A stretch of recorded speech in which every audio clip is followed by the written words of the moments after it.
బండి భగీరథ్ విషయంలో సిట్టు వేయడం అంటేనే కేసును నీరుగార్చడం. ఇలా సిట్ ఎందుకు? సీదా కంప్లైంట్ ఉంది కదా. అసలు కంప్లైంట్ వచ్చి 4 రోజులైనా ఇప్పటిదాకా ఎందుకు అరెస్ట్ చేయలేదు? డైరెక్ట్ గా ఇప్పుడు మా బీఆర్ఎస్ పార్టీ మా క్రిషాంకో లేకపోతే మా నల్లబాలో రీట్వీట్ చేస్తే రాత్రి 1 గంటగా చెతకపోయినావు కదా. 12 బజే రాత్రి ఇంటికి వచ్చి రీట్వీట్ చేస్తే వాళ్ళేమి రేప్ చేయలే, మర్డర్ చేయలే, డ్రగ్స్ తీసుకోలే.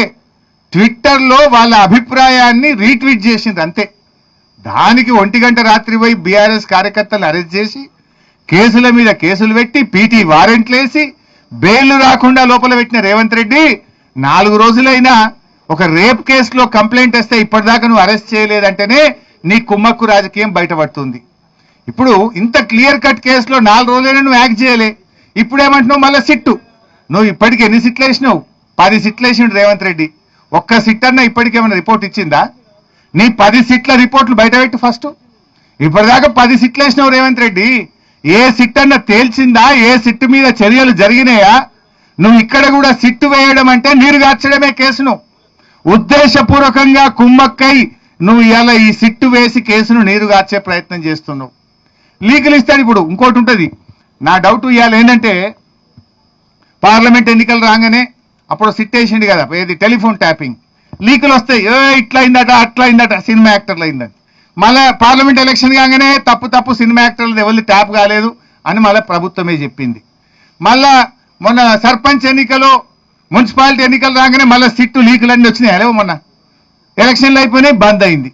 ఇప్పుడు బండి సంజయ్ గారిని కాపాడడానికి ఇవాళ పొద్దుకో రేపో మళ్ళీ లీకులు ఇస్తారు. ఇట్లా అయిందట అట్లా అయిందట, ఇందులో A1 ఈయనట, A2 ఈయనట, ఆయన పేరు పెట్టిరట, ఈయన పేరు పెట్టిరట అని రేవంత్ రెడ్డి ఎప్పుడు అవసరం ఉంటే అప్పుడు వాడుకుంటాడు దీన్ని.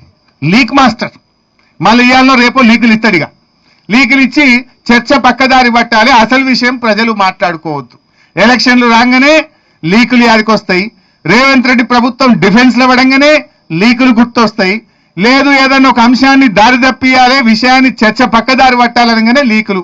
సినిమాస్ ఏదో టీవీ సీరియల్ నడిపినట్టు 2.5 ఏళ్ళ ఏం తెలిసింది ఉన్నది అంటే ఇదంతా కూడా డ్రామా కంపెనీ.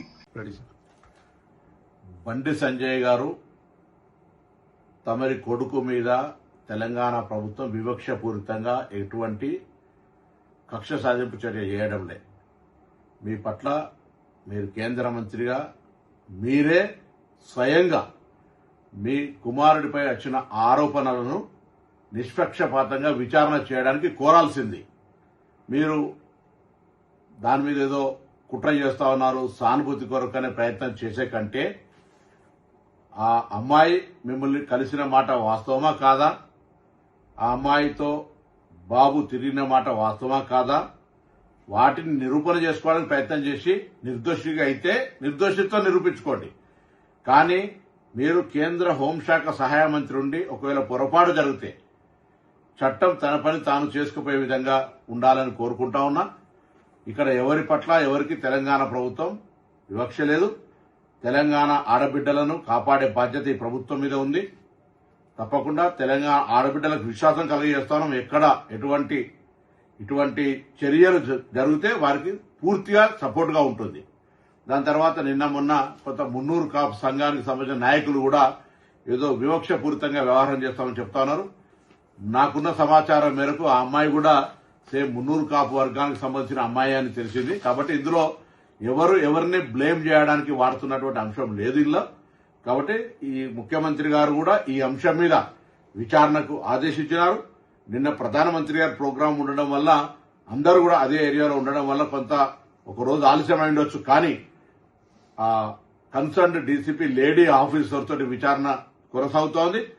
దోషి ఎవరు కూడా తప్పించుకొని పోలేరు, ఎంతటి పెద్దవాళ్ళైనా అనేటువంటిది ప్రభుత్వం అంతే కఠినంగా అంతే సీరియస్ గా వ్యవహారం చేస్తుందని గౌరవ ముఖ్యమంత్రి గారే స్వయంగా మరి డీజీపీ గారిని ఆదేశించినారు. తప్పకుండా ఆ కుటుంబానికి కూడా తెలంగాణ ప్రభుత్వం తెలియజేస్తున్నాం. ఎటువంటి ఆందోళన విచారణలో ఏదైనా నాయకత్వ ఒత్తిడి జరిగి మార్పు జరుగుతుందని మీరు అపోహపడే అవసరం లేదు. తప్పకుండా ఇది ప్రజాస్వామ్యం. మీకు జరిగినటువంటి అన్యాయంగా మీరు అది ఒకవేళ తప్పకుండా అటువంటి సంఘటనలు జరిగి ఉండుంటే దోషి మీద ఎటువంటి శిక్షకు వెనుకాడిగే ప్రశ్న లేనేలేదు. కాబట్టి నేను ఈ సందర్భంలో మరొకసారి మా పార్లమెంటు సభ్యుడిగా మరి కష్టపడి రాజకీయాల్లోకి వచ్చినారు, బ్యాక్వర్డ్ క్లాస్ అంటా ఉన్నారు, దానికి ఎక్కడ కూడా అవన్నీ కూడా ఈ సంబంధించిన ఇష్యూకు సంబంధం లేదు. కాబట్టి మీ పట్ల డెఫినెట్లీ అదే మా పార్లమెంట్ మెంబర్ గా మీకు రెస్పెక్ట్ అనేటువంటిది రెస్పెక్టే. కానీ ఇటువంటి సంఘటనల పట్ల మనం వ్యక్తిత్వానికే మచ్చగలిగేటప్పుడు మనమే ఒక అడుగు ముందుకేసి అటువంటి దానికి విచారణకు సహకరించి మనం చేయాల్సి వస్తుంది. లేకపోతే అధికారాన్ని వినియోగించుకొని మనం విచారణకు అడ్డంగా పోయేటువంటి పరిస్థితుల వల్ల మనం దానికి వ్యవహరిస్తున్నట్టు వస్తే ప్రజాస్వామ్యం గౌరవించదు అనే మాటలు దయచేసి బండి సంజయ్ గమనించాలని కోరుతా ఉన్నా. నేను అదేవిధంగా పోలీస్ అధికారులను గౌరవ ముఖ్యమంత్రి గారి ఆదేశాల మేరకు మరొకసారి సీరియస్ గా ఆదేశిస్తాను. వెంటనే ఎటువంటి వివక్ష లేకుండా పూర్తి స్థాయి విచారణ జరిగి దోషులు ఎవరైనా సరే కఠినంగా శిక్షించే విధంగా ఉండాలని సందర్భంగా కోరుతా ఉన్నాను.